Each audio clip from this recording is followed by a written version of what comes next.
एकैछिन wait wait wait wait wait कहाँ जाँदै हुनुहुन्छ? एकछिन वेट गरौँ। सुक यो देखेर नोट कति थाहा? यो 20 रुपियाँ हो। कति हो यो? 20 रुपियाँ।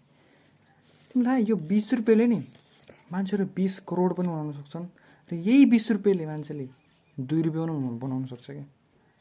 What is the difference between mindset? पैसाले पैसा बनाउने हो क्या। पैसाले के बनाउने हो? पैसा बनाउने। जसरी मान्छेले मान्छे बनाउँछन् त्यसरी पैसाले पैसा बनाउने हो क्या। बुझ्यौ नि? जस्तो मानौँ इक्जाम्पल लिउँ न, एक तरफ मिडल क्लास फ्यामिलीको कोही बन्दा छ र एक तरफ एकदम रिच पर्सन छ कि। मिडल क्लास मान्छेले के कसरी सोच्छ थाहा पैसाको बारेमा? ए भाइ दिन दिहाडी गरेर होइन मजदुरी गरेर अब मैले 15, 20, 25 हजार कमाएँ भने पनि पहिला के सोध्छ भन्दाखेरि पहिला चाहिँ म त्यति खर्च गर्छु होइन, यति यो किन्छु र बचेको पैसाले चाहिँ म यता यो इन्भेस्टमेन्ट हाल्छु, म ब्याङ्कमा गर्छु, म सेभिङ गर्छु भनेर भन्छ कि एउटा मिडल क्लास। अनि पुवर माइन्डसेट त्यस्तो हुन्छ। तर त्यही बेलामा एउटा रिच माइन्डसेटले कसरी सोच्छ थाहा? पहिला म इन्भेस्टमेन्ट गर्छु, पहिला म हरेक ठाउँ इन्भेस्टमेन्ट गर्छु, सेभिङ गर्छु, रहेको पैसाले बरु म बल्ल खर्च गर्छु, आफ्नो बेसिक निड्सहरू फुलफिल गर्छु। त्यसरी सोध्छ भाइ रिच माइन्डसेटले। त्यसले पहिला आफ्नो निड्सहरूलाई हेर्दैन कि। रिच मान्छेले आफ्नो निड्स हेर्दैन कि एकैचोटि।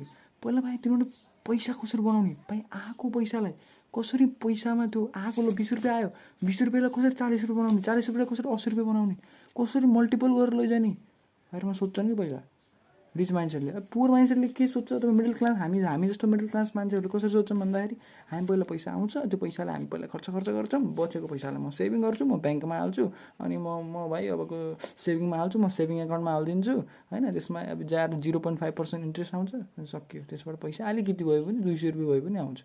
त्यसो सोध्छौँ कि हामीले। तर रिच माइन्डसेटले त्यसो सोध्दैनौँ। रिच माइन्डसेटले छुट्टै अन्दाजले सोध्छ भाइ। पहिला म इन्भेस्टमेन्ट गर्छु, पहिला म पैसालाई खेलाउँछु, अनि पछि रहेको पैसाले बरु म आफूलाई फुल त्यसरी। बुझ्यो नि? के सिक्यो आजको भिडियोमा? के सिक्यो कि भाइ रिच र पुवर र मिडल क्लास मान्छेहरूको कि एउटा चिजमा मात्रै डिफ्रेन्स हुँदो रहेछ। कुन चिजमा? Only thinking, mindset. पैसालाई कसरी बनाउने, पैसालाई कसरी बनाउने। बुझ्यौ नि?